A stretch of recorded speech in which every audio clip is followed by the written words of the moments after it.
NDA 2018 के second paper में question आया है, बहुत इजी क्वेश्चन है एलिप्स का। व्हाट इज द इक्वेशन पूछ रहा है, समीकरण पूछ रहा है किसकी, एलिप्स की। हुज, जिसके जो वर्टिसेस हैं वो तो ±5,0 है। तो यहाँ पर सबसे देखने वाली बात क्या है कि जो वर्टिसेस हैं वो एक्स एक्सिस पर हैं, तो यानी कि हमारा जो एलिप्स है वो एक्स एक्सिस पर सिमेट्रिक है, एक्स एक्सिस पर बनाया हुआ है। एंड फोकी यानी कि उसकी नाभियाँ जो हैं वो ±4,0, और आप देख रहे हैं जो उसकी फोकी हैं वो भी एक्स एक्सिस पर हैं क्योंकि उसका वाई कोऑर्डिनेट 0 है, ठीक है। और ये हमारी इक्वेशन दी है कि इनमें से कौन सा आंसर है। तो इसका सॉल्यूशन देखिए कितना इजी है। जो बच्चों वर्टिसेस के कोऑर्डिनेट्स दिए हैं,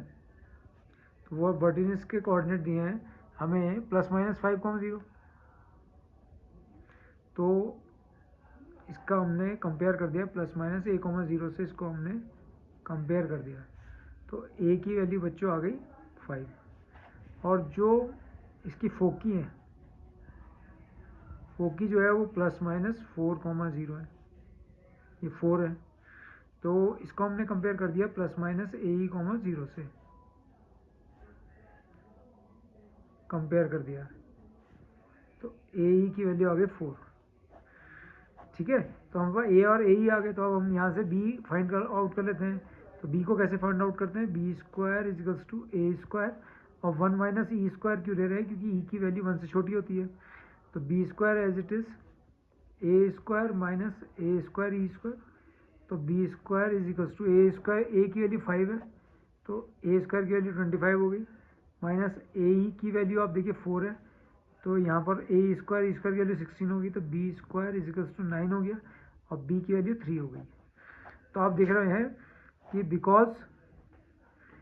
वर्टिसेस जो हैं and foci are on the x axis,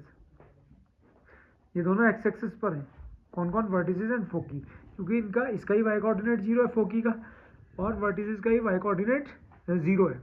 इसलिए equation of parabola, equation of ellipse, तो जो इक्वेशन ऑफ इलिप्स होगी वो क्या हो जाएगी, अगर ये एक्स पर सिमेट्रिक है तो x² / a² + y² / b² = 1, तो a की वैल्यू हमारे पास है 5, तो ये तो a² 25 हो जाएगा, b की वैल्यू 3 है तो b² 9 हो जाएगा, तो x² / 25 + y² / 9 = 1, तो ये जो आंसर आया वो आया x² / 25 और y² / 9, ऑप्शन ए, तो ये ऑप्शन ए इसका आंसर हो गया।